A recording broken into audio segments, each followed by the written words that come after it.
So you know what I want to know? So like when they come and see you, right? Like, I mean, I don't know. Everybody's different when they meet the patient. Like the patient either looked up the doctor for a while, maybe they know, maybe they just got stuck with the doctor. Who knows? Like, did the patient ever come and like be like, "Hey, like, so is my doctor any good? Like, what's up with this guy?" Yes, Blah, blah, blah. they They do do. that.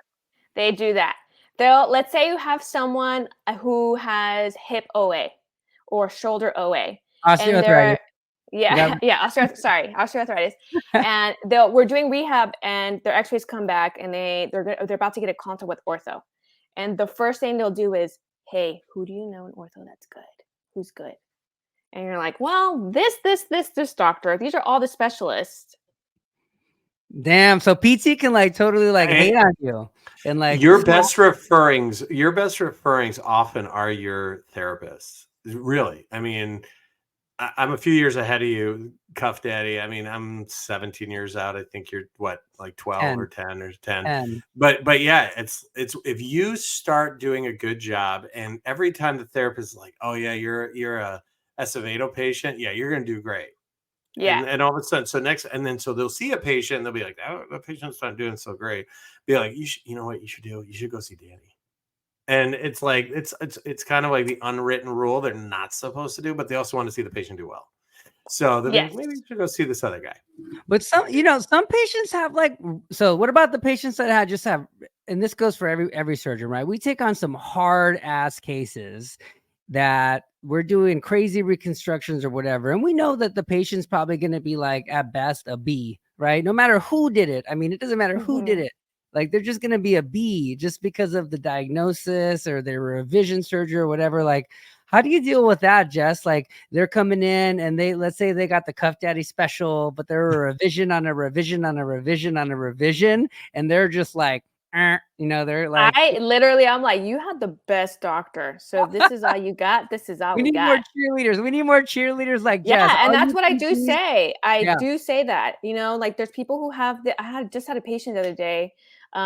He's like, dude, I have this total shoulder and I don't have full range. And I'm like, who said you were gonna get exactly full range? He's like, well, I don't know. You know, this doctor's the best.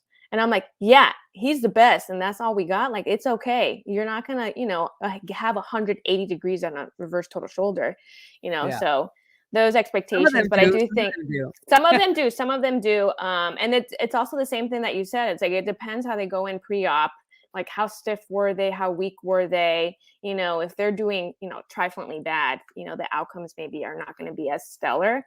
But most patients generally do well. But yeah, I'm pretty upfront about that. Look, like they did awesome work. You have the best surgeon in town, and this is what you're getting. You should be, you know, you're functional. What? And I always go back to function. Like, what can you not do? Oh, you can do everything, but now you're just being picky, right? Like, you know, give yourself time. It's only been 3-4 months.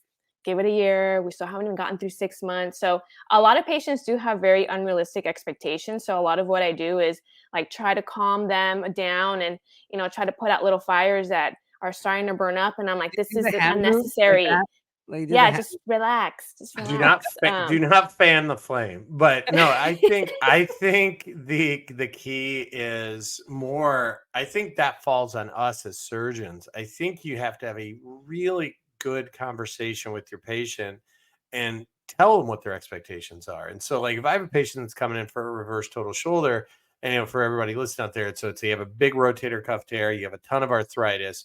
Our goal is to give you pain relief. That's our goal. Number one.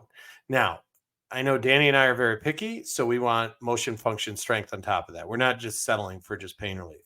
And we're going to pick a good therapist like Jess to do that. But we also have a real conversation that our main goal is pain relief. But if we can get more, it's all gravy. So I think that if a patient goes to you and is told they're going to get full range of motion, pain relief, you know, the ability to like throw a 95-mile-an-hour fastball and hit a 300-yard drive, then, you know, you have to question what the surgeon told them. And so that's on us. We got to make sure that we're realistic with them so they have expectations that they can actually realize.